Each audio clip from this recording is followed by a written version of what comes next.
Guys, silipin natin yung yung langka. Kung mapapansin nyo guys, ito yung langka guys. Oh. Maliit lang siya pero marami siyang bunga. Ayan, so silipin natin kasi nakita ko ang daming bunga eh. Ayan. So, ang gagawin ko dito is magpapahinog ako din, kakainin ko siya. Ayan, so kung mapapansin mo guys, oh, ang daming bunga, di ba? Ayan, kung mapapansin mo. Ayan. 1, 2, 3, 4, 5, 6, 7, 8, 9. Yan. Ito yung pang-10. Pang-11 sana yan. Kaso nga lang, ayan o, nabulok siya ng itim. So, diba guys, ang dami. Libre na to. Kasi kung bibili natin sa palengke ito, napakamahal, diba? Ayan. Maliit lang puno niya, oh. Kung mapapansin mo. Maliit lang. First time niya mamunga ngayon. Nagbunga siya ngayon ng 10 peraso. Ayan. So, di ba? Napakasarap ng langka na yun. Lalo-lalo na yung magiginataan ka.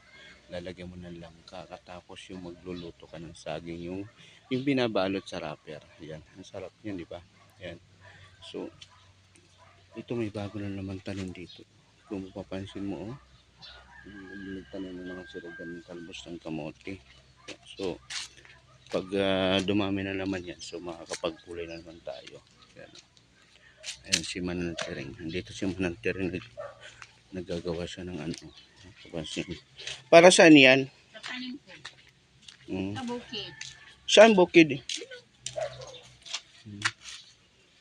So, nasa may gusto ko sana maggulay niyan. No? Maggulay. Maggulay. Kita man. Kaso nga lang parang mga tuyo naman siya. Tuyo. Tatanim muna ako. Yan lang ba? Bakit dyan mo kasi tinanim? Tinanggal mo doon. Saan doon? Yun doon sa may CR. Gusto niya maaarawan. Marami na yun. Tinanggal mo. Di sana may mga bunga na yun. Ano bunga? Di katulad yung kamuting kahoy. Si Manantiring nga nagtatanim dyan. Pinsan na asawa ko yan. So, wala na yung mga patula mo? Patula. Patula. Walang bunga. Yan. Tsaka dito guys, oh. Ayan kung mapapansin nyo guys. Ang daming kalamansi. Diba? Ang daming kalamansi. So, libre na tayo ng kalamansi. Magkano ang kilo ng kalamansi ngayon? Ang 1/4. Umaabot na ng 50 ata. Ayan. Dito, ang daming bunga. Kung mapapansin mo, ang daming bunga ng kalamansi. Ayan. Yung aming kamiyas is namunga na rin siya. Yan. Pag tag-ulan marami siyang bunga. Yan. So, pag may mga tinatanim talaga, mayroon ka talaga anihin, no? Libre pa. Tinanggal mo dito yung mga bilog-bilog dito. Yung mamaasim dyan. Ang daming bunga niya, ba't wala na? Yun dito. Ito, yung mga papaasim to, ito. Kaburaw? Oo. Wala naman bunga. Dati ang dami niya na. Ano na? Kumuha si Merna. Kumuha ako. Ginamit mo pampaasim. Hindi ko kasi alam gamitin yung pampaasim niya. Tanggalin mo yung kanya, tapos iyan mo, tapos iganyan mo. So walang bunga ngayon yung walang bunga. Wala bunga. Itong kamyas wala rin. Di ba kayo, nagtuyo kayo niyan? Nag-build kayo? Ayun o, wala na naman eh. Ano yan? Bunga. Yung bulaklak. Oo. Ayan guys, bulaklak na siya. Ayun o, yung malito. So bubunga na naman. So, ang daming ang daming sahas siya ngayon, oh. Mga bagong tubo. So guys, binisita ko lang talaga yung talagang langka na na-miss lang talaga ako kasi kung mapapansin mo, ang daming bunga, oh, di ba? Ang dami yung bunga. Yan, masarap yan pinahihinog at sa kinakain na hinog. Ayan.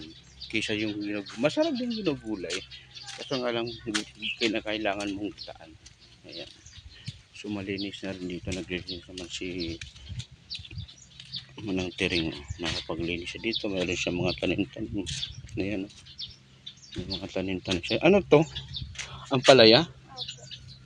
Ayun, nasa gitna. Patola. Ayan, may mga patola din doon.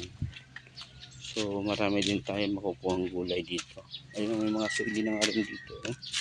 May mga bunga na rin itong sili. Anong sili ito, maanghang? Ah, yung may ano, may ano to? Ano to? Kalabasa? Pipino po. Pipino, bakit ganyan ang itsura? Pipino daw, pero kakaiba yung ano niya. So meron siyang tanim dito. Meron siyang tanim dito na sili. Iba't ibang klaseng sili. Ito na yung sili na hindi maanghang. Ito. Hindi siya maanghang na sili. Ano. Pwede siyang gulay. Ginugulay nila yan. Pero wala siyang anghang. Ibang klaseng sili yan. Tsaka masarap ang dahon nito. Hinahalo sa ano. Hinahalo sa mga kumagaano ka ng ano. Kumagaano ka ng manok. Magtitino lang ng manok. Saan mo itatanim yan? Sa bukid. Sa bukid. Bukid ba yan? Ayan. So guys, thank you for watching. Yun lang. Update ko kayo dun sa bukid namin. Pupunta ko dun sa may bukid namin.